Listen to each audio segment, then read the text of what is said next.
it here. Oh, no, we're live now. We're live now. It's happening. And I'm just checking my YouTube page to make sure that it's actually showing up on there. Just give me 1 second.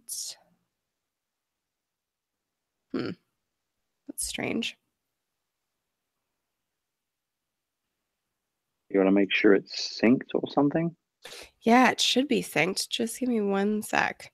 I'm like, if this is live, this is embarrassing, but we'll find out. I got a little, when I look at your, we are live. It's on your channel right now. Is it? Okay, great. I thought so. I was like, usually this just happens. I can see it on your main channel page. So perfect. We are live then.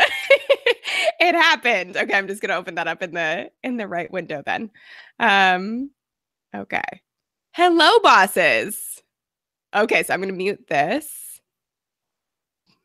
Mute that. Okay, mute us. Awesome. We're live. So if you are here, hello, everyone. We're so happy to have you here. Sorry, it's always a little bit glitchy when we're just getting started.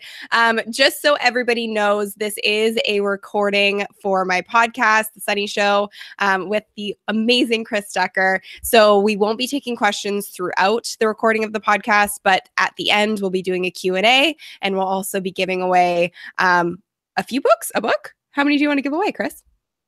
We can give out as many as you like. I mean, within reason. Within reason. I'm an author. I work for a living, But let's say 3 copies. Bam. Is that 3 good? copies. That sounds amazing. That is more than enough. And I'll tell you what I'll do. I'll make sure that they're all signed as well, just to make them extra specially more important than ever.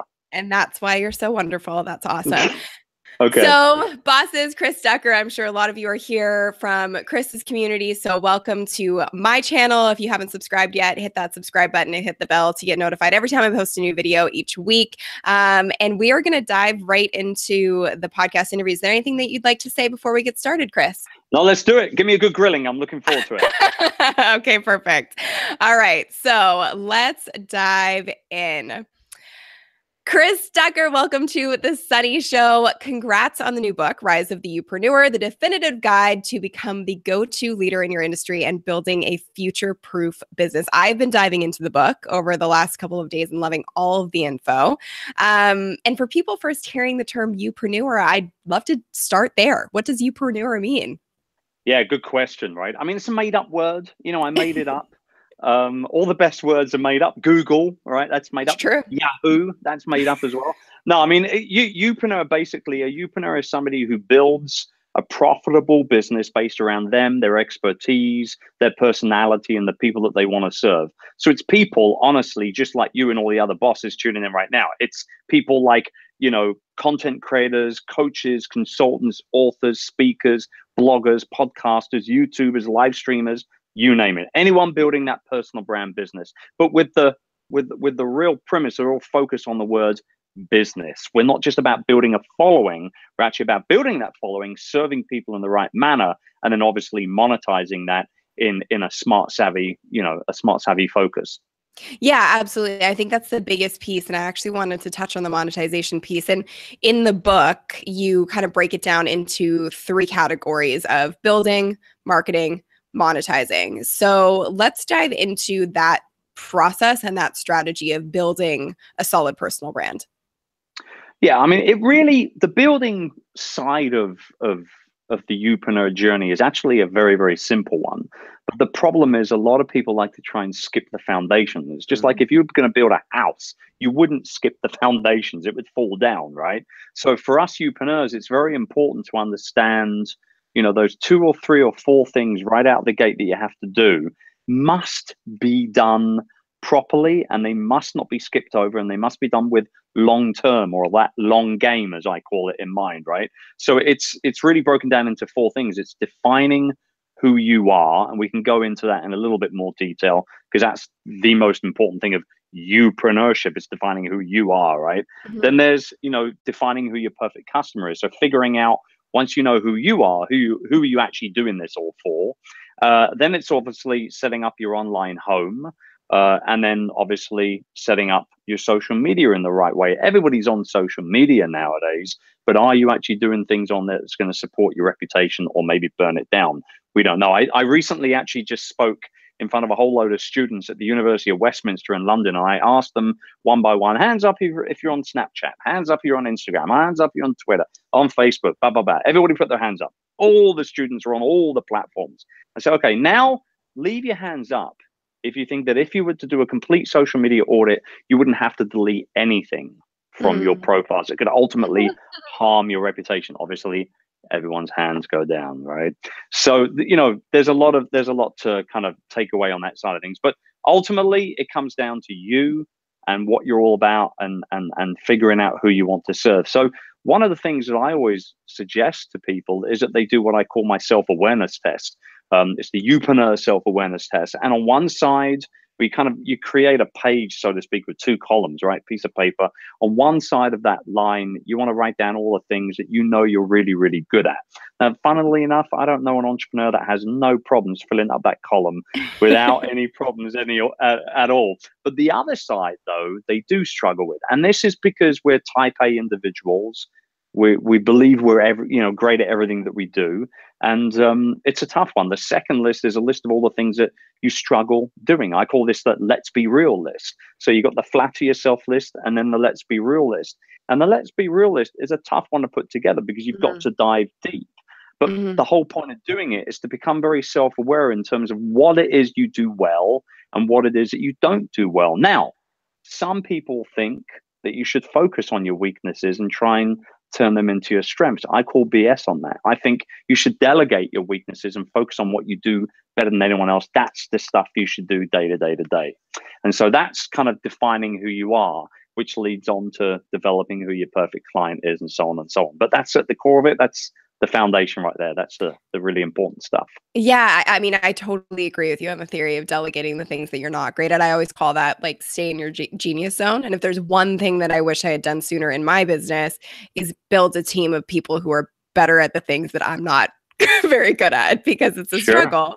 It's a big struggle. And I also, the self-awareness piece is so huge. I don't think that there is a better practice in self-awareness than entrepreneurship, because you really get to know who you are through all of these different circumstances and trials and tribulations and also huge successes. So when it comes to self-awareness and being an entrepreneur and really figuring out who you are, do you feel like people need to be at a really heightened place of self-awareness before they get into entrepreneurship? Or do you feel like it just is this practice as you start building your business? Well, I think as human beings, we're way more aware of ourselves and our strengths and our weaknesses than most people think we are. But I think that once you become an entrepreneur, aka a business owner, a boss, whatever you want to identify yourself with, it becomes acutely more important for you to become acutely more aware of what you do well and what you don't. And I think, Gary Vaynerchuk, he talks a lot about self-awareness in only the way Gary can talk about it. And it doesn't really matter what terminology you use or what language you use or how you try and convince somebody that they should become more self-aware or not. The fact of the matter is, when you know what you're good at, you are in a better place to be able to change people's lives. Whereas if you were fumbling around, struggling, trying to figure it all out as you kind of go, the whole fake it till you make it type scenario, if that's you're going to fail. Ultimately, you will fail. You might have a little bit of success here and there, but if you're zoned in and you really know what you're good at and what you're not, and you're focusing on the stuff that you're really, really good at, you can't fail. You just can't fail. Just show up consistently over and over and over again, and you'll do a good job. It's that simple. Totally. And I think that piece is really important of, continuing to show up, even though, in the beginning it is a little bit difficult and there isn't always that immediate gratification of actually monetizing your business right off the bat. So let's dive into that piece, because you kind of mentioned, people sometimes skip the foundation when they're becoming a youpreneur. What's the really important piece to understand about monetizing, and why is it that you need all of the other steps beforehand before you just jump into, I want to start making money? Well, the thing is, when it comes to making money, a lot of people are concerned about the close, right? You hear this always be closing and all that kind of stuff with the sales angle, the sales focus on a business. But look, I've been in the sales business since I was 17 years old. I often joke to say that's why I've got no hair left, because I've been in the sales business for that long. It's either that or having 4 children, one or the other, right? I can't quite figure it out, though. I'll figure it out sooner or later. It's a good combo. I know, it's not bad, right? So, but I truly believe that people worry about the sale too much. They worry about the close too much. Whereas if you do everything that you're supposed to do as part of the sales process up to the point of the close or the sale taking place, then the close will happen all by itself, because it's just natural. It's the natural conclusion of that process, right? In the online business world, whether we're creating YouTube videos or blogging or podcasting or live streaming or whatever the case may be, we have to show up consistently on a regular basis. We've got to be original. We've got to be able to provide great value and share value bombs and drop them from great heights on people. That's how you build up an audience and ultimately get to the point of monetizing it. The problem is this: so when we start out on our journeys as content creators, regardless of what medium we're using to create and market that content, we're fumbling around, and there's nothing we can do about it, because it's all we know what to do. We put out content that we think, and that's the key word right there, that we think people are going to want to see, hear, and watch from us. But the fact is, some of it's going to fall on flat ears or blind eyes, right? Whereas further down the line, if you consistently show up and you are original and you are providing value, 6 to 8 months down the line, yes, it does take that long, but 6 to 8 months down the line, once you've gained a little bit of clarity and a little bit of a following on things, something miraculous happens. People start talking back to you. And that's where you can find out what they really need from you. And that's the other key word. So you start out thinking about it. I was like, oh, this will be great. They're going to love that. But then sooner or later, they'll start opening up to you, telling you what their struggles are, what they want to see from you, what questions they want answered. And then it's up to you, obviously, to go ahead and provide the content to answer those questions. But that's when the real magic happens, because then you start getting some real traction. Yeah. And I think, that's so right. And it's really funny because we say like 6 to 8 months. Yes, it does take that long. And in the grand scheme of things, and in any other business setting, not the online space, that's a very short period of time. That's really not a long time to start building a business and start building a brand. And that's why we're so blessed. And that's why it drives me nuts when I see people trying to build businesses online and they're not, taking their time. They're not appreciating the fact that 6 months actually is nothing in the sale. Like just product development alone can take 2 years to get a product from inception to out to the market. Whereas we're totally spoiled as online business owners. Completely crack out a landing page, boom, pre-sell our next course, make $100,000 in a day. Thank you for playing. You know what I mean? We're so ridiculously spoiled. It drives me nuts when I hear people moaning about it. Just put in the time, put in the effort, turn up, provide value, answer questions. And, your people will tell you what they want to buy from you. And that's where the real monetization begins. Yeah, that's the amazing piece of it for sure. And I wanted to touch on something else that you mentioned about, be original. And it's tough right now because if you're on social media all day, you're getting inundated with a lot of different messages from a lot of different people, a lot of different entrepreneurs. If you're in this space, I do find that it's very easy for it to become a copycat culture a lot of the times, particularly for the people who are doing a really great job. So how do you break down originality, and how do you feel like people can really hone in on being authentically and uniquely who they are and not trying to go after being someone else and copying someone's exact model for success? Yeah, I mean, how long you got? It's something I talk about all the time, and I'm always interested to hear other people's responses to it. So we've got as much time as you need. Break it down. I mean, this is something I've been, originality is something I've been harping on about for 6 years already. I mean, I did my first keynote on originality in 2012. Really put my foot down on the gas in 13 and 14, and the rest is history, right? So, I mean, I talked about it in my first book, Virtual Freedom. I talk about it in this recent book, Rise of the Youpreneur. I'm all about being as original as I possibly can. Now, look, that doesn't mean that you can't take ideas from other influences Okay, not influencers, but Right. other influences around you. It doesn't mean that you can't take those ideas and expand on them and change them and flip them up a little bit. That's absolutely fine. Just don't all out blatantly copy somebody. Hmm. Like if you do that, how can you expect to really make an impact? Number one. And number two, how can you expect to be around tomorrow? Because people will smell it a mile away. Our BS antennas are more sensitive today than they've ever have been in the history of life. Yes. Period. We know when we're getting, BS'd, right? So I think that it's not only important to be aware, here's that word again, right? Aware of not copying somebody else, but it's also really, really, really important to understand that you don't need to copy people to be successful. Just be you. You're the unique factor of it all. And when you build the business of you, as I call it, there are no competitors because you I can't copy you. always, I love that. I say that all the Yeah. time.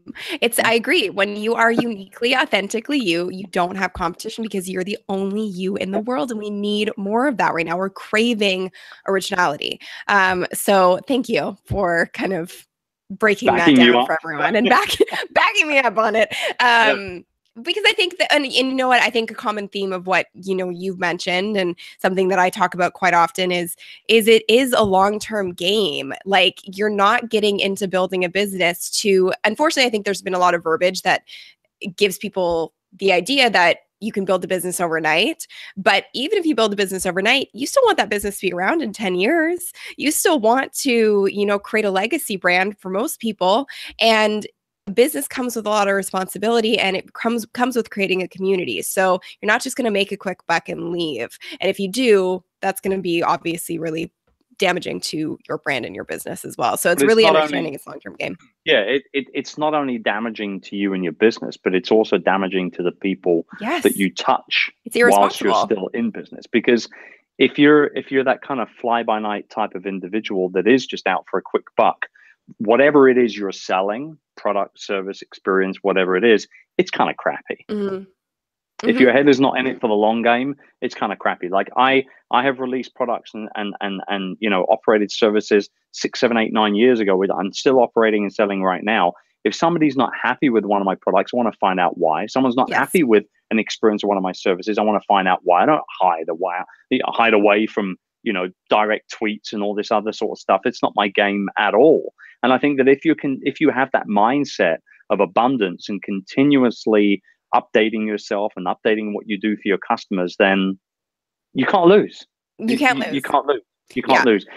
Recently, I was coaching one of my clients. I have a high-end mastermind called the Round Table. And I was coaching one of my clients not so long ago. And one of my round table members said, I asked them outright, I said, look, what is what are like the 3 or 4 really important things for you in your business? And they came back and they said, well, number one, I'm always looking for new business, right? Because I'm really focused on growth. So, Mhm. okay. Number two, obviously, I got to look after my existing clients Mhm. because they're the ones that sort of paying the bills kind of thing. And then number three, my team is really important to me as well because they're helping me run the business too. And I said, well, okay, well, look, you know what, there's no right and wrong answer here. Actually, those are 3 great things to be focused on.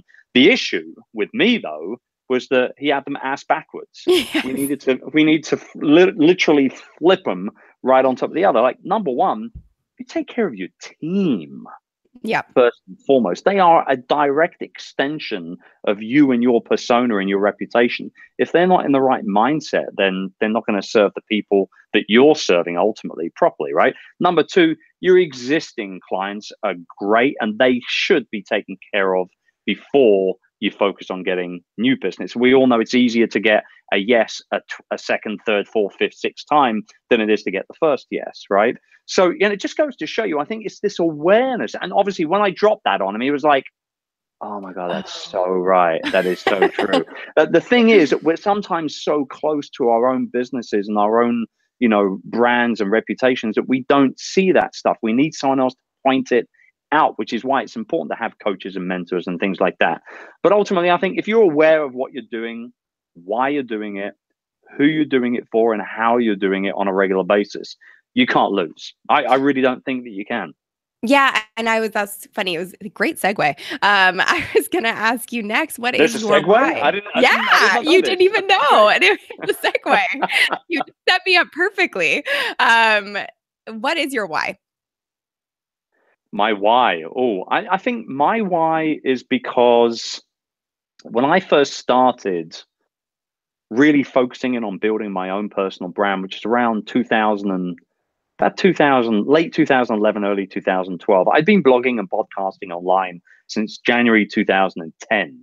So Mm, I just celebrated 8 years of really, congratulations. really using the internet for something more than just cat videos and emails. You know what I mean? Yeah, Although I still do love a good cat video every now and who then. doesn't? Um, I I think my why is that when I first started building out my own personal brand, there was nothing online about personal brand building, Mm, and I had to. I mean, there was a whole bunch of crappy articles and whatnot, but I mean, there was no real community. There was no real focus. There was no real course or program to follow or anything like that at all. And it was tough.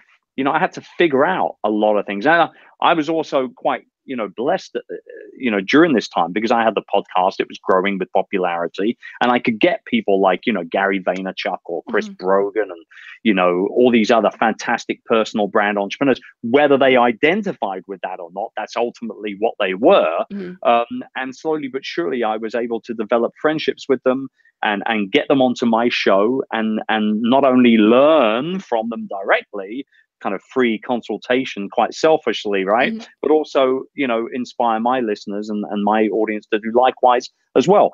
That's my why today. My why is that when someone says, you know what, I want to build a personal brand business, I'm going to go online and check it out. If they search and they don't find me, I'm upset at myself. Mm, I've got over 600 blog posts, well over 300 plus podcast interviews. I've got almost 300 podcast episodes on my own show. mhm. If they're not finding information about personal branding from me, then there's a big problem.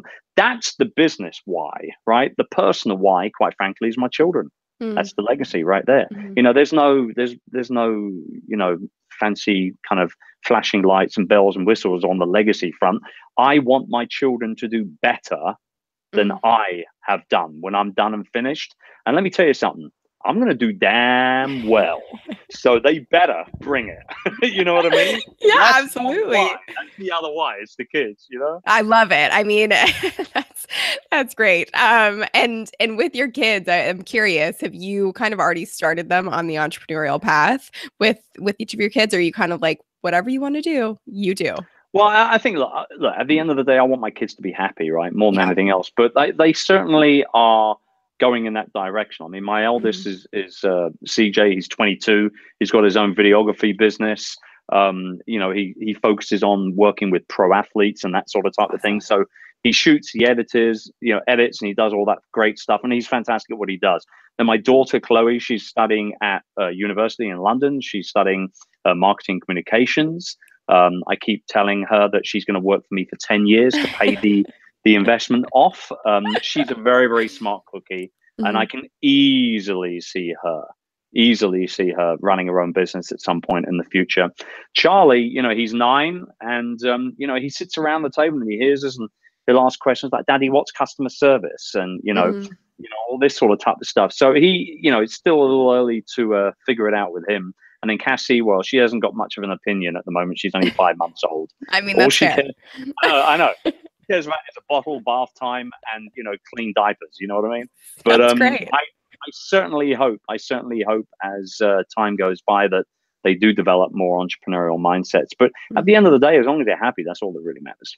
100%. And I think that, sometimes with everything going on with when you're building your business and you get into sort of that bubble, you can forget about the why. So I think it's really important to talk about, there Yeah. is a bigger why than just building a business and getting customers and all that stuff. And I actually do think that that's the key to building a long-term business. And I know part of the title of the book is Building a Future-Proof Business, which I love.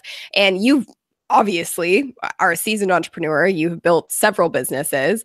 So my question is, because it's so focused on personal branding, and you talk about personal branding so much.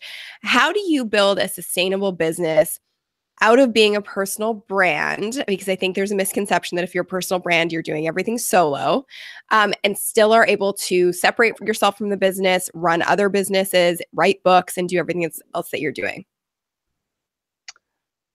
Delegation. You know, what this delegation 101. I think, you know, that the real trick here is to you know, start, build, and grow a business that is based around you, but not reliant on you. And that's the real trick. And some people, because of the type A mentality that us entrepreneurs have, I mean, we are weird. We're weirdos, you know. You have to be, I think. The DNA, totally. Our DNA is completely different to the other people in the world, right?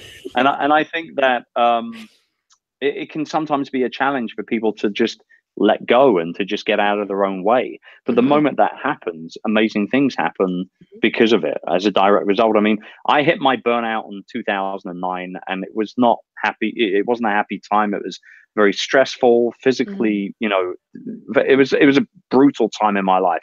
But when I recovered from it, I very clearly said to myself and my wife, you know what? I got to get the hell out of this. This is not working. There's no way this is sustainable. I can't build a business based around that. By the way, at this point, 130 members of staff, a 7-figure business, making $1 million a year, and I'm not happy. Right. I'm not happy at all. I mean, I was treated for depression, for Christ's sake. Right? That was like the exact opposite of happiness, right? But by the end of that year, on the recovery year in 2010, I'd hired 8 people to replace myself in the business day to day. And now we fast forward, you know, up into 2018, and you know, we're at 480 employees, multi 7-figure annual revenue business, 3 different businesses under one umbrella. And I can clearly say to you right now that I'm the happiest I've ever been as an entrepreneur, because I don't do the stuff I'm no good at. I don't struggle with it anymore. I'm a crappy manager. I'll be the first to admit it. I couldn't manage, you know, I couldn't manage burying a dead person in a morgue. I mean, like, I am utterly horrendously bad manager. But what I can do is I can lead. I'm a good leader. And so, you know, I hire people to come in and manage the business, and I lead that management team to success on a monthly, quarterly, yearly basis. So I think, you know, the monetization side of things of the personal brand is understanding that you can't please everybody all the time. It's not going to happen. You've got to figure out what the biggest problems are that your audience is having. And then it's up to you as the problem solver, because that's all we are as entrepreneurs. Don't get any delusions of grandeur. We're just a problem solver. And once you solve those problems and you serve up those solutions in the right manner, you're blessed to put a price tag on it. That you know, it's important to understand that this is not a gimme. Like, you have to work to get to this point. But once you get the opportunity to put a price tag on it, the people that you're selling to have their problem taken care of. You get to make money on the back of it. Everybody's happy. Everybody's happy. Everybody's happy. Ever after. They all lived happily ever after. Yeah, and I think, you know, we talked about monetization earlier, and that definitely is one of the biggest questions that comes up is, well, I don't know what to sell. I don't know what to sell. And also getting over, I think it's definitely a mindset piece of, and for me, I struggled with this big time because I started doing anything online, YouTube videos, kind of by accident. I had a business that I was happy to keep under the radar offline. It was a social consultancy, ran it for 5 years. Got to a place where I had so many clients, I couldn't answer all their questions. So I hopped on YouTube one day and did a tutorial, sent it just to my clients. Next thing I knew, it blew up. And I realized, okay, I'm onto something. But I didn't even think about monetizing it or building a list for months and months, because I didn't even know that online businesses truly were a thing. I didn't know what courses were. So for me, it was a big hurdle, because in my head, I'm thinking, I'm giving away all this information for free. Why would people pay for it? So can you touch on that and kind of how you navigate that space of creating so much valuable content for free and giving your content away for free, but then also being able to monetize? Well, I mean, you know, we live in an information, you know, this is, if you're not giving that info away for free, or at least a very certain amount of it, you're not going to gain the traction, the audience, the community, the eyeballs, the eardrums that you need in order to be able to sell anything at some point in the future anyway. So it's an information transaction is exactly what it is. Understand, however, that you don't want to be known as the freebie guy or gal in your industry as well, because then eventually what will happen, and I've seen this happen on more than one occasions, people give stuff away such ridiculously high value for so long. The moment they try and monetize, the audience gets all frictiony and they turn around and say, oh, well, now you're selling out. Whoa. Now you want $100 from us for this, and obviously, at the tail end of it, they know that you've got to monetize, but they're so used to getting it for free that they feel like you're selling out by asking for them to spend money for this solution to this problem or this answer to this question. So I think, one of the ideas that I talk about a lot, and at first people say, oh, that's really cool. And then reality sets in and they're like, well, hang on, no, maybe that's not too cool. But then they go back around again and they say, this is actually the only way forward. And what I'm talking about when I say this, I say it all the time, you must be seen to sell in order to build influence. If you're not seen to sell by your industry, people won't take you seriously. They might listen to you, they might respect you, but won't really take you seriously. But you must be seen to sell in order to build influence. And not only that, you must charge what you're worth and don't apologize. If you've got 10 years of experience in one particular niche and you are selling something of ridiculously high value to solve a problem for somebody within that niche, you must charge what you're worth. Now, the rule of thumb actually is when you're starting out with monetization, whatever the number is in your head, get it, write it down, then cross it out and double it. That's the number you should start with. Yeah. It's a thing, like hashtag double it. It's a real thing. And so, honestly, that's the number one thing that I see people, the biggest mistake they make when they price up their courses, their coaching, consulting, speaking fees, whatever it is. They start way, way, way too low based on the level of experience that they have. And people, we're at a time now where people will pay to access and download from your brain your experience. It's only right that they pay the right number. So, whether it's a online course or, a book or a mastermind or a small workshop that you're holding or a speaking gig or whatever it is, understand that one, people do need your expertise. They need to hear from you. And two, it's important to make sure that you charge what you're worth and don't apologize. Unapologetic about it for sure. And I think it's interesting because, I've been doing what I do in the online marketing space and social media space collectively for almost a decade, which is really crazy. But yeah, when people say to me, I want to pick your brain, or can I take you for a coffee and just sort of download and I'm like, well, it's taken me 10 years, so I don't think we can have a 10-year long coffee. How do you respond to that question when people say, can I pick your brain? Well, if somebody said to me, can I take you to coffee or can I pick your brain or something like that, I say to them, well, my hourly rate is $2,000 an hour. If you don't want to pay that and I don't want to travel anywhere, why don't we have a 1-hour coffee via Skype and I'll charge you $1,000. There you go. And if they come back to you and they say, oh no, I don't have 1,000, then okay, then go ahead and buy my $495 course. It will help you to learn how to, run, support and grow your business and blah, blah. Oh, well, I can't afford $500. Oh, well, don't worry about that. You can just join the Youpreneur community at $59 a month and you'll be able to get, a ton of content there and you'll be able to walk your way through it and talk with other people. Oh, well, I don't have $59. Then you're not going to become a client of mine, clearly. There you go. Yeah. And it's really standing firm and holding strong in that and knowing exactly what it is that you're worth. And I think on that note, we have a lot of people in our audience listening who are obviously entrepreneurs, but we also have a lot of people who are thinking about making the leap from being in a full-time job and having probably a ton of experience in some niche. And they want to make that leap to become a youpreneur and build a personal brand around their knowledge. This is a question that comes up a lot of the times in my Be Your Own Boss community of, I'm thinking about leaving my job and starting my business.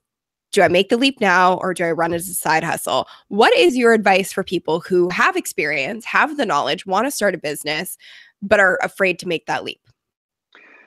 Well, there's a lot of parameters in place. We're coming to a decision on something like that. Are you on your own? Do you have others that are dependent on you? Are you married? Do you have a financial runway to look after yourself for the next 12 to 18 months when you're trying to build your business? I mean, there's a lot of different issues that you've got to deal with before you can, before I could answer that question. The fact is, it would be completely irresponsible of me to say, oh, quit the job, go ahead and follow your dream. You've got the passion, blah, blah, blah, blah, blah. It's not my vibe in any way whatsoever. Look, as a father, number one, as a husband, number two, as a human being that's on this earth to provide for other little human beings, I could not make that call for me or for anybody else without really looking at all those different types of scenarios. I will say, however, that, there are probably 10 hours a week where you are either binging on Netflix or just messing around with mates or whatever the case may be. 10 hours a week, probably on average, you're just blowing, you're flushing them down the toilet in one way, shape or form. And obviously that time would be better spent working on a side hustle, or maybe taking that side hustle up a notch or two or three so that you could end up quitting the job if you're still working one. So, not exactly a direct answer, but I think one that could hopefully try and bring a little bit of clarity to other people that might be thinking about it. But ultimately, you'll know, will know when the time has come for you to quit that job and move on. You'll be able to feel it right here. Yeah, I agree. I think it's kind of like when you meet the person you're supposed to marry. You just know. Yeah. And it's the same thing with entrepreneurship. When the time is right, and don't force it, and don't feel the need to just jump right into something if you don't feel completely comfortable or safe, in all of those ways that you just mentioned. So yeah, I agree that I don't think there is a direct answer to it, but I think that definitely does shed some light on it. Okay, we are going to get into the speed round in just a second, but I did want to ask 2 more questions on the personal brand front. So just really quickly, if someone is building their personal brand, top 3 do's, top 3 don'ts of building a solid personal brand. Okay, top 3 do's on building a solid personal brand. Number 1, define who you really are and be that person all the time. No smoke, no mirrors, no magic tricks. Just show up and be you all the time, because our role is actually to become somebody's favorite. Okay, somebody's favorite YouTuber, blogger, podcaster, whatever. So number 1, be you all the time. Number 2, understand that you're not going to be able to please all the people all the time. So you've got to take that on board. And as you get more and more important in other people's lives and you become more of an influence in their lives, you will get more and more idiots that hate on you, particularly on YouTube. I don't know what it is about YouTube, people who comment on YouTube. They are the most brutal trolls on the internet. They're unbelievable. So you have to grow a bit of a thick skin. You know what I mean? It is what it is. So understand, number 2, you can't please all the people all the time. Number 3, powerful personal brand. Number 3, start thinking from day one about how you're going to monetize it. Because, and by the way, this will morph and change as time goes by, obviously. Understand, your audience will actually determine what the business of you becomes. So when you ask a question and they talk back to you, shut the hell up and listen to them. It never ceases to amaze me where people ask for feedback and then completely and utterly ignore it. So your audience will actually determine how you make money in the future. Listen to your audience. They're there to help you. So figure out from day one, kind of, how am I going to monetize this thing? How am I going to make money out of it? Because if you don't make money, then it's not going to be around for very long. But also at the same time, remain flexible, because that flexibility will be important in the future. What was that? 3? Oh, that was 3 good things. That was 3 do's. Now 3 don'ts. 3 don'ts. Don't lie. People can, see right through it. And believe it or not, you'll get caught out on it sooner or later. Number 2 would be to don't copy anyone else. Come up with your own shtick, your own angle, your own deal. Again, they say that, an original is always worth more than a copy. Keep that in mind. Get influence. Be influenced by what other people are doing. Take the best of these things, but understand that copying somebody outright is just not going to work. So be original. Don't copy. Number 3, don't. I would say, this is a big one. Don't try and sell lots of things right out of the gate all at the same time. Come up with that one flagship product or course or service or whatever the case may be. people can only make one decision at a time. Therefore, it's up to you to make sure that you only try and sell them one thing at a time as well. Mm-hmm. I love it. Those were perfect. And I wanted to ask one more question about personal brands because we did touch on this, but as much as it's easy to say, you know, do the content and continue to work through it and understand it's going to take time for people to hear you and actually provide any kind of a feedback when you're just starting out as a youpreneur and starting your business and your brand. Sometimes it can be tough on the ego when you hear crickets and you post something. So any advice for newbies who feel like no one cares? Well, God, you know what? This is where, you know, imposter syndrome creeps in a lot of the time. They see people like you or Gary or Pat or me or, you know, someone else who's been doing this for a long time and have got a good following in place already.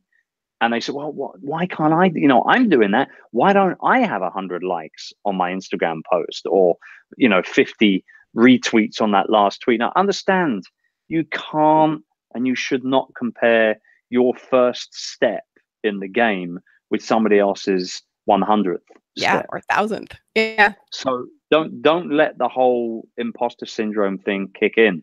If you feel that you've got value to share to the people that you believe will be, you know, who will understand and get your vibe, then you have to continually do it. Crickets are inevitable, particularly when you're first starting out. I still get crickets sometimes because I mean, we should totally all do it, because if you're not testing new things out all the time, you know, I say you got to fail forward, right? So you test. That sucked. Test. Oh, that was good.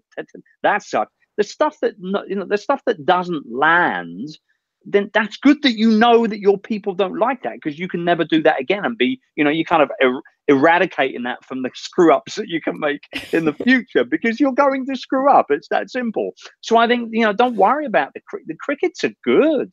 Crickets are fine. Just don't let them bother you all that much. You know, just keep doing your thing. Keep doing your thing. And the last piece on this, because there's crickets, but there's also then that negative feedback. And when you are first starting out, and you know, you mentioned this, but when you're first starting out, you don't have a big audience, and then you do get that one negative comment, it can feel soul crushing. Any advice on that? Yeah, just ignore it full on. The way, no, seriously, I mean, like, there's no silver bullet to this one. Like, no, you are creating content and putting it out into the world based off of your own good feeling of wanting to help or inspire or educate or entertain or motivate someone. You're doing that off your own back to make that kind of effect for somebody. If somebody comes to you and starts giving you a load of, I almost said something there, but no, you can feel free. No. I'm a daddy. I must keep this clean. You know, if somebody turns up and they're giving you a load of grief about it, then if you start listening to that, it will affect you. Yeah. Right. It will affect you. Maybe not immediately, but further down the line, in some way, shape, or form, it'll come back to bite you in the butt. So I think it's important, you know, the naysayers, the trolls, the what are they? The haters, right? That's a big word now. Yeah. The haters. Just ignore those people, because they're not going to help you pay the rent. You know, they're not going to help you with your retirement fund. They're just they're time suckers, and time is our most valuable commodity. We've got to invest it wisely. So just ignore them. We certainly do have to invest it wisely. So that's going to bring us to the speed round. So let's dive in. Okay, so can I just say, whenever I get interviewed or anything, and someone says, "Let's go to the speed round," which means lots of questions in a very short period of time about something I've got no idea about, I instantly get. Well, I know. You will know. Okay. I'm instantly getting a little bit nervous right now. I'm a little nervous. It's the pressure of the speed, but I'm not going to trick question you. They're all things you'll know. Okay. I promise. Good. I promise. Right. So you're not like an undercover agent with the FBI or anything like that. Okay. No, I'm a former journalist. I don't want dead air here. So I know there are things that you're going to know. Good. Okay. All right. So let's dive into the speed round. Okay. So best business book every entrepreneur should read outside of your books. That was good that you added that in, because I would have said my own books. Best business book, See You at the Top, Zig Ziglar. Love it. What are your daily non-negotiables? Coffee time with my wife in the morning. as much Lego time as I can get with my son, and usually a FaceTime or two with the bigger kids as well. Nice. Favorite Yes. kind of music to listen to when you work? When I work, I'd say kind of new age ambient sort of type of stuff. Cool. Something with no lyrics, because otherwise I'll get put off and I'll start trying to sing along to it. I'm the same way. I do classical. There you go. Best advice you've ever received from a mentor? God, that's a good one. I've been very blessed to have 2 or 3 very important mentors in my life. I would say, I'd say probably my first mentor. There's a gentleman named Graham Bond, no relation to James, but I worked with Graham for a good few years. And he was kind of my first real kind of sales mentor. And he would say to me that I had no right getting on the telephone or no right being at an exhibition stand or at a dinner meeting unless I knew every answer to every question or every rebuttal to every objection that I could expect. So I guess the moral of the story of that is just be ready for anything. I love it. That's a great piece. That's a great piece of advice. Be prepared. Yeah.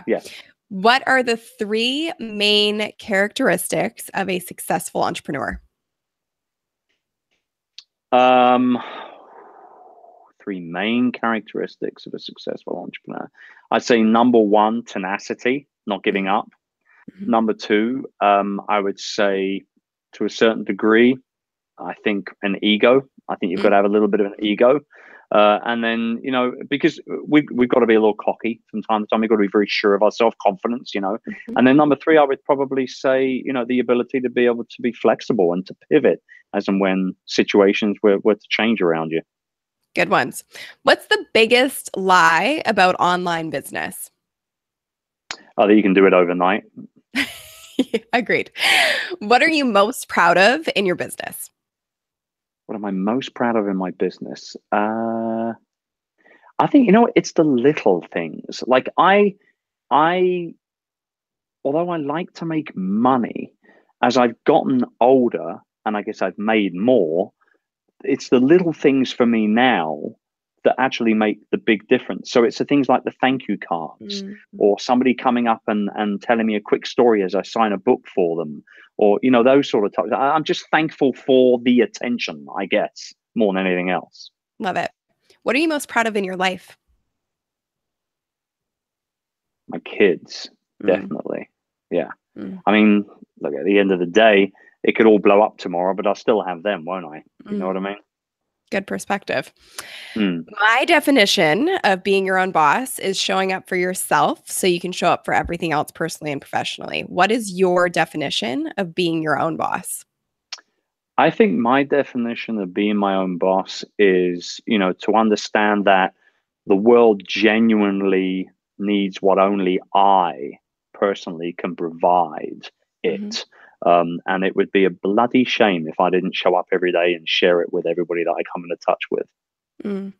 I love that. That's very true. And I think that's a good takeaway for everybody listening right now, because everyone has something very unique to share. It's important that you learn how to share it. And speaking of that, the speed round is over. And if you do want to know how to share your unique genius with the world, of course, get Chris's book. The link to go get it will be in the show notes, youpreneur.com/book. Is there anywhere else that you want to send our audience to learn more about you? Well, I mean, that's where they can go to get the book. If they want to find out a little bit more about me and what I'm all about, at Chris Ducker on all the socials and chrisducker.com. Awesome. Thank you so much for being on the Sunny Show. I know that this is going to be so helpful to our audience and to our bosses listening. So we really appreciate your time. It was great to chat with you. Thanks for having me. Thank you. And now we'll dive into actual questions from our live audience. These are the ones that really matter right now. These are the guys here right now. Right now. Awesome. I can relax. Okay, you can relax now. Because this stuff will be gone, right? Like when we're done, this is the rest of it. Yeah. Okay. Good. All right. This is Now we're into Q&A and book giveaway. So we are going to dive into some Q&A from the audience. So if you are here live, and I know that there's actually quite a few of you here watching live, and you've stuck through the entire interview, which is amazing. So thank you for being here. here. Thank you so much again to Chris for some great information.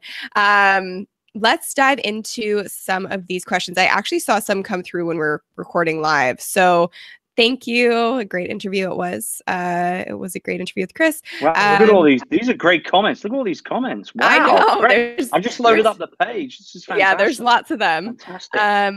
Okay. Oh gosh, this is hard to see through all of the comments. Holy moly, there's so many. Isn't it it's great? Like, well, people, it's like, look, Mum, they love us. They really love me. How good is this?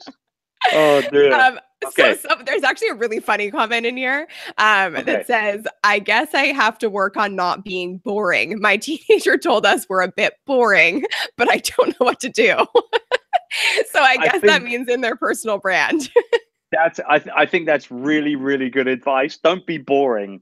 That's not, that's great advice. It's really good advice. So Veronica says, why did you move to London and what are your plans for the Youpreneur conference? So when you say move to London, you mean like, why am I doing the event in London? I'm assuming that's what it is, because I used to hold events in the Philippines. Yeah.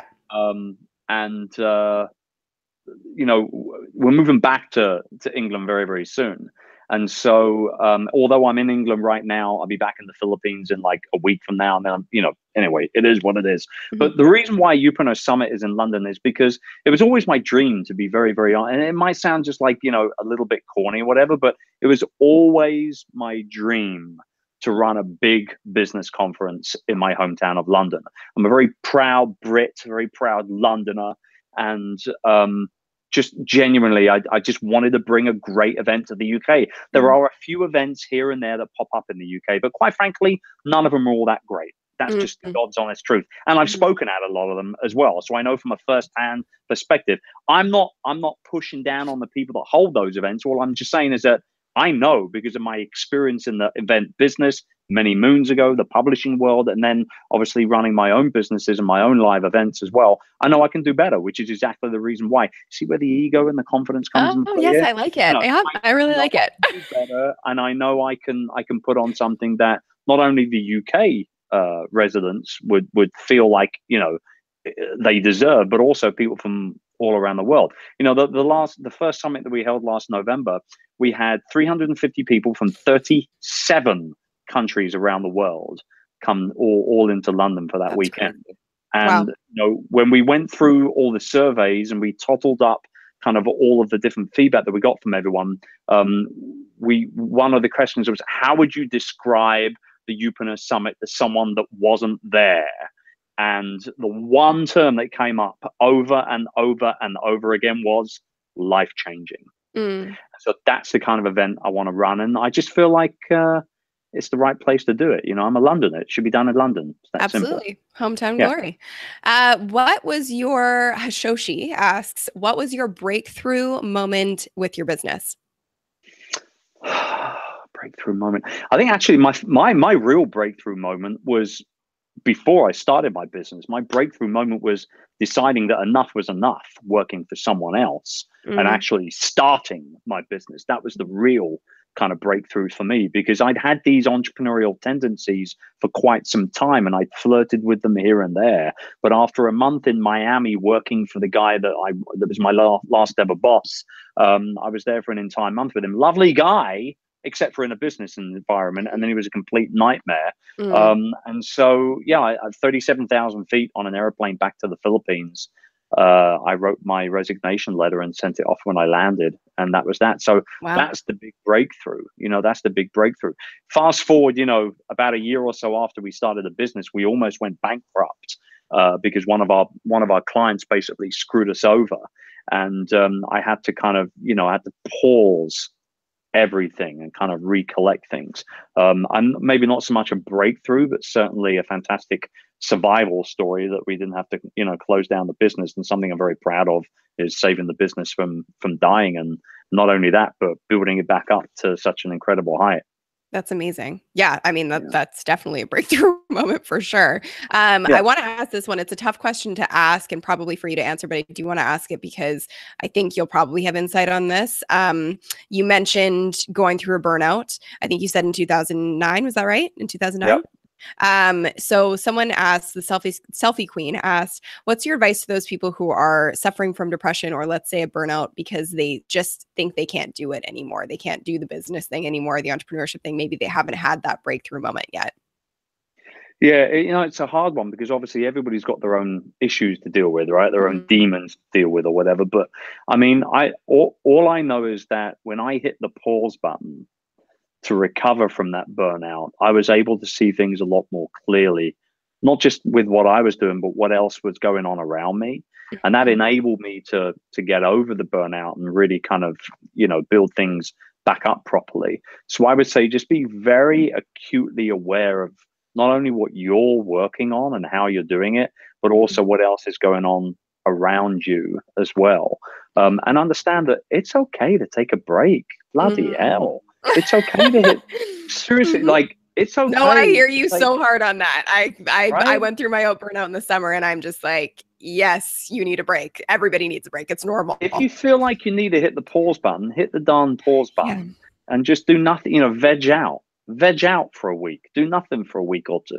It really, it doesn't matter. I mean, when I'm back from this trip, you won't see a hidden tail of me for like 2 weeks because it has been full on since November last year with the live event, then Christmas and New Year, then the book launch, then traveling to the US, then traveling here, then going, oh my gosh, I need a break. So it's okay to hit the pause button and just do nothing for a little while. Yeah.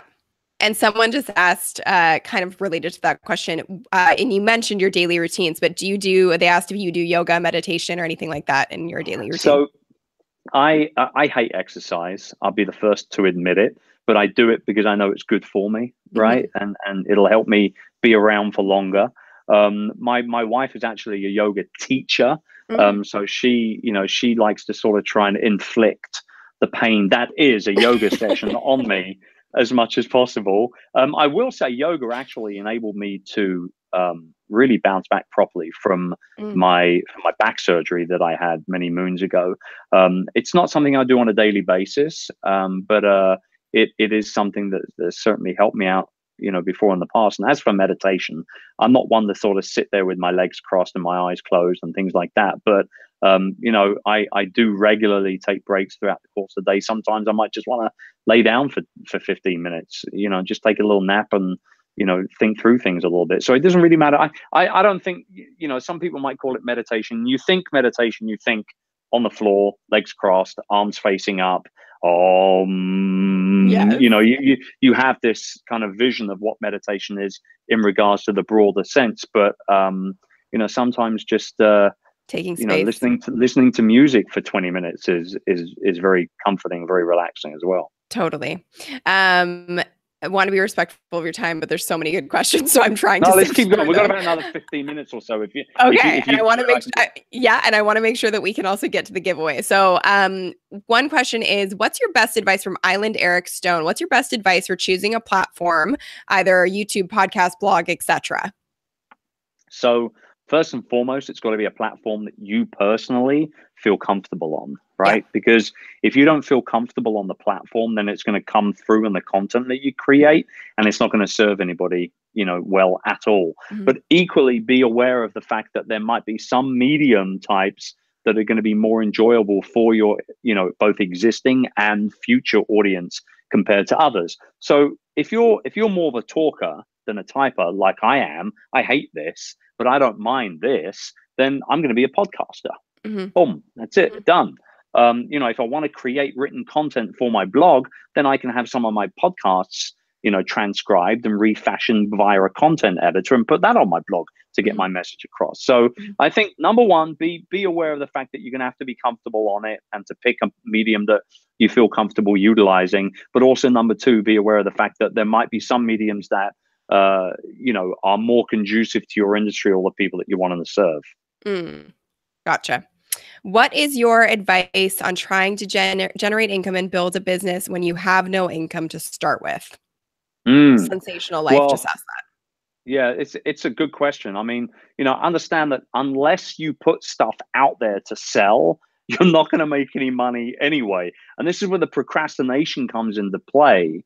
You've got to start with something. I see so many people not put the publish button, on a landing page with a buy now button on it because they're scared that people won't buy it or they won't like it or they're going to diss it or whatever the case may be. The fact is that unless you actually create stuff to share and to sell, you won't know what people are going to buy at the end of the day. Right. So, but here's the important part: validate your idea, whatever it might be, with the people that you're wanting to sell it to before you spend tons of time creating whatever it is you're going to sell. So always validate your idea first.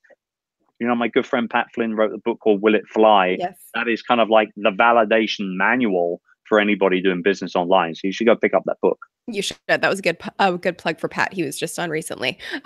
So another question is, this is a good one. We talked about teams somewhat.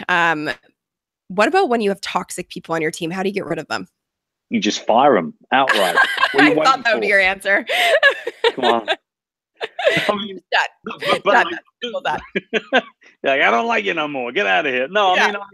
I mean, I'm a big believer of that. No, like on a very serious note, if there are people that are around you that are toxic, that are not supportive of you and your mission and whatever it is you're working on, why the hell are you keeping them around? Totally. I agree. Why are you doing that? Why put yourself through that mental struggle? Just fire them, And if you're the boss, it's up to you.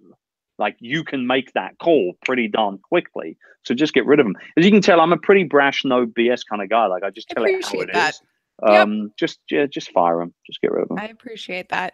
As far as productivity goes, I don't remember who asked this question, but it was a good question. Do you use anything to aid your productivity, like apps or notebooks, planners, etc.?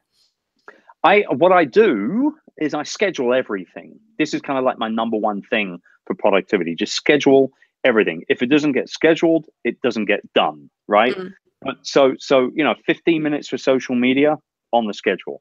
Half an hour for email on the schedule. An hour and a half for podcast batching on the schedule. Everything goes on the schedule. Now, don't do that whole electronic schedule calendar thing where you drag and drop it. You know that one? You drag it from Tuesday. Yes. You put it on the Thursday. Don't be the digital procrastinator. Don't do that. Understand when you schedule something, it's there for a reason. Get it done.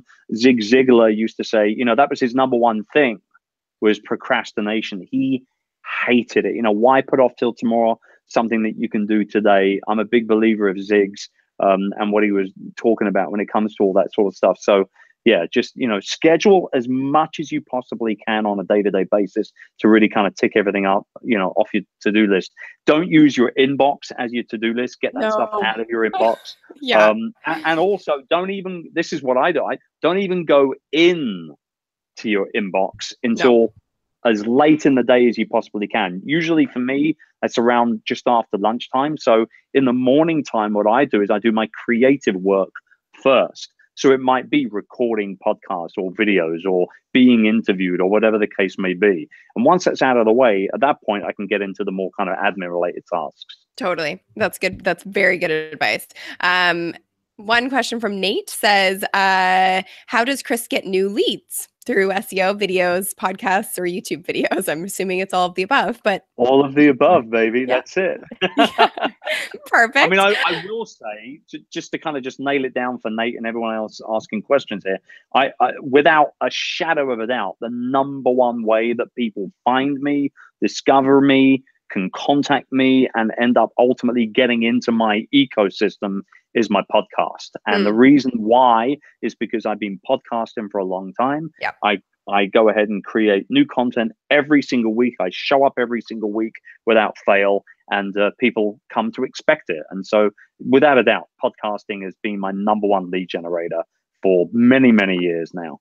Awesome. Mine has been YouTube, and now I just started the podcast, so I'm excited to see how that goes. How do you find Lady Wisdom Speaks Academy? Great name. How do you find and build your team? Do they have to have the same vision, or do you look for people who think differently than you? I look for people that can do things better than me. Mm. That's what I look for in a team member more than anything else, because I can't do everything, and I'm aware of that now. I wasn't in 2009 when I burned out. I was trying to do everything, but now it's about building a team of people that can do better, do things better than me in certain areas. So I know that I can be the face of the business. No one can be better than that. No one can be better than me than that. I know that I can sell and market. I know that I can create great content that will be shared and consumed. And that's kind of where my strengths really lie. And that's what I focus on a regular basis. For me, Richard Branson actually says it so well when it comes to hiring staff and keeping them on board and things like that. He says, and I might be paraphrasing here a little bit, so pardon me, Sir Richard, if you tune in at some point. I'm sure he's watching right now. I know. Oh, of course he is. Hello, Richard. He's watching live right now because he's got nothing else to do. Nothing else to do. So he says something along the lines of, you have to train people so well that they could leave for a better high-paying job tomorrow. But you want to treat them so well that they never want to. That's so good. That's golden. So good. That's golden. So for me, it's about finding people that can do stuff better than me and surrounding myself with those people in individual roles. You have to hire for the role, not for the task. I see that so many people are trying to get one person to do like 3 different people's jobs. It doesn't work that way. And that's why people implode and end up, quitting on you. So you hire for the role, not for the task, and just hire people better than you. Plain and simple. I love it. Last question. I think this is a really great question, and it comes up a lot. Should I stick to one platform or use all of them? You should use all of them. Let me rephrase that. You should utilize all of them, but you should focus on one of them.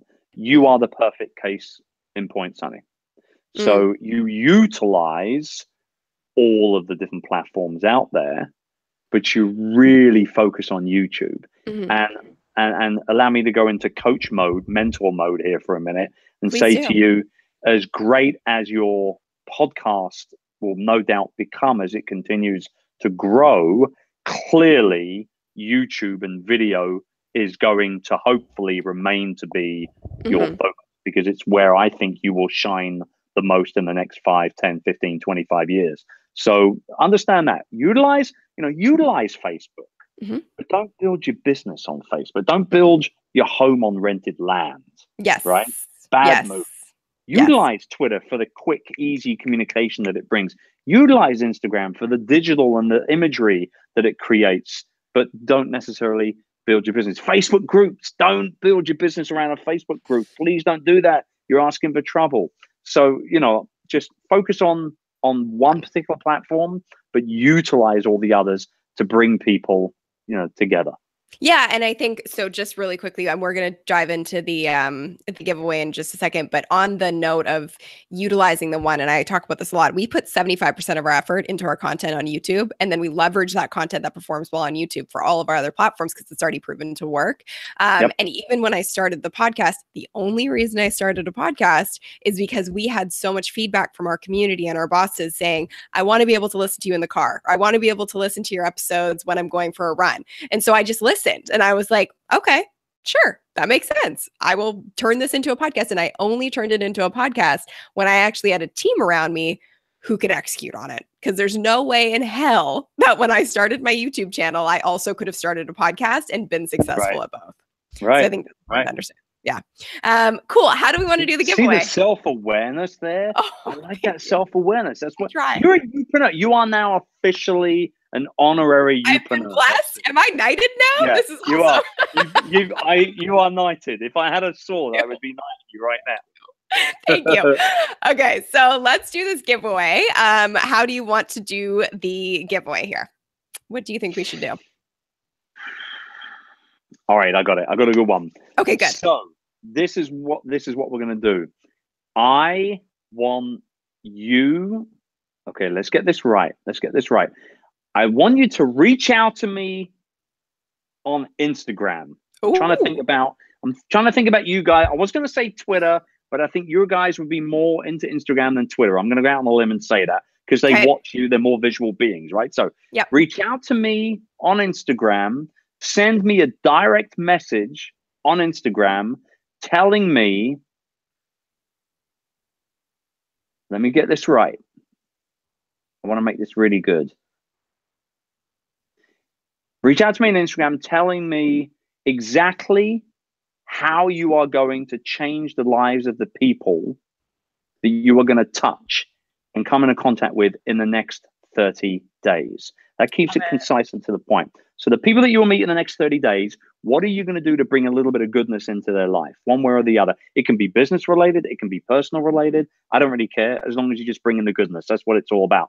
I will randomly select 3 people who send me direct messages on Instagram, and I will send you a copy of my book signed. I love, this is perfect, but we do have a lot of people saying, I don't have Instagram, I'm only on Twitter. Can they enter on both? Yes, they can. Okay, if they're on Twitter, then they better use the hashtag Sunny Show, I guess. What's your hashtag? What's your normal hashtag? Hashtag the Sunny Show. That's the hashtag. There you go. Done. Yeah. So, and your handle on both? Yes, Chris Ducker. Got it. And then the hashtag, yeah. Okay, let's recap it. And also, if you're here and watching and you're from Chris's community, be sure to subscribe to the channel before you leave because I've got new content every single week with amazing entrepreneurs like Chris. But also want to recap the contest one more time. So let's just go through it one more time, how they enter. Okay. Either Instagram, direct message at Chris Ducker, or Twitter at Chris Ducker, hashtag The Sunny Show. The number one way that you are going to change the lives of the people that you come into contact with in the next 30 days. I'll pick 3 people randomly from both platforms, and I'll go ahead and send out those 3 books. Yes, perfect. And there are a few people here saying they don't have either, but if you don't have either, well, then you weren't really listening all that closely in this, episode. And you just secure your handle so that eventually you can start utilizing your platform. Secure your handle, message Chris, and you'll be entered to win the book. Thank you so much to everyone who joined and everyone here watching. Thank you, bosses. You are incredible. I love you guys so much. Chris, that was such a great interview, but also just a really fun time and a great opportunity to get to know you and your business and your amazing skills as a mentor and coach and all of those things a little bit better. So thank you so much for being here. It was my pleasure. Thanks again for inviting me. Thank you. I'll talk to you soon. Thank you, everyone, for watching. Bye.